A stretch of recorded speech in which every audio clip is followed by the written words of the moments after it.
We're in the middle of Hoxton Square in very trendy East London, and there's all sorts of excitement. It's a mini festival. I was invited to get involved in GrandFest with the Royal Voluntary Service, and I jumped at the chance. In a digital age, we kind of lose a little bit the old making and doing, so I think no better way to be introduced to it by people who have become experts over a number of years.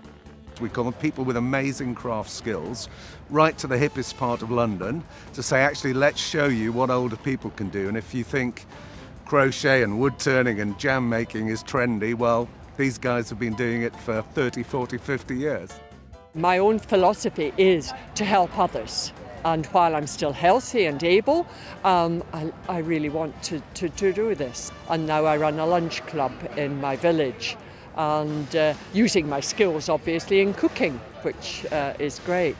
But the importance there is the contact with other people, and especially for older people. There are so many old people who are isolated, and they have so few people to turn to, and the Royal Voluntary Service provides that service. I have 6 volunteers who help me. I couldn't do it without them. I have 2 music men and 4 who do everything else.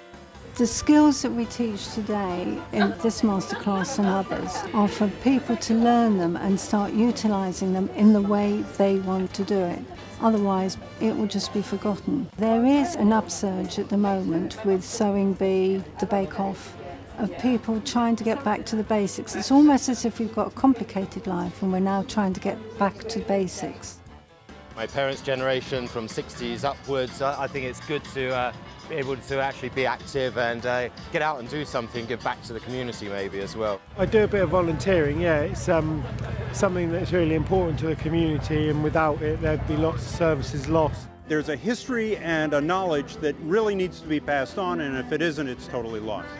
When I've been talking to the GrandMakers, they've all been saying, we learnt this stuff off our mum or our grandmother or grandfather, and we really want to pass this on to the next generation so it doesn't die out.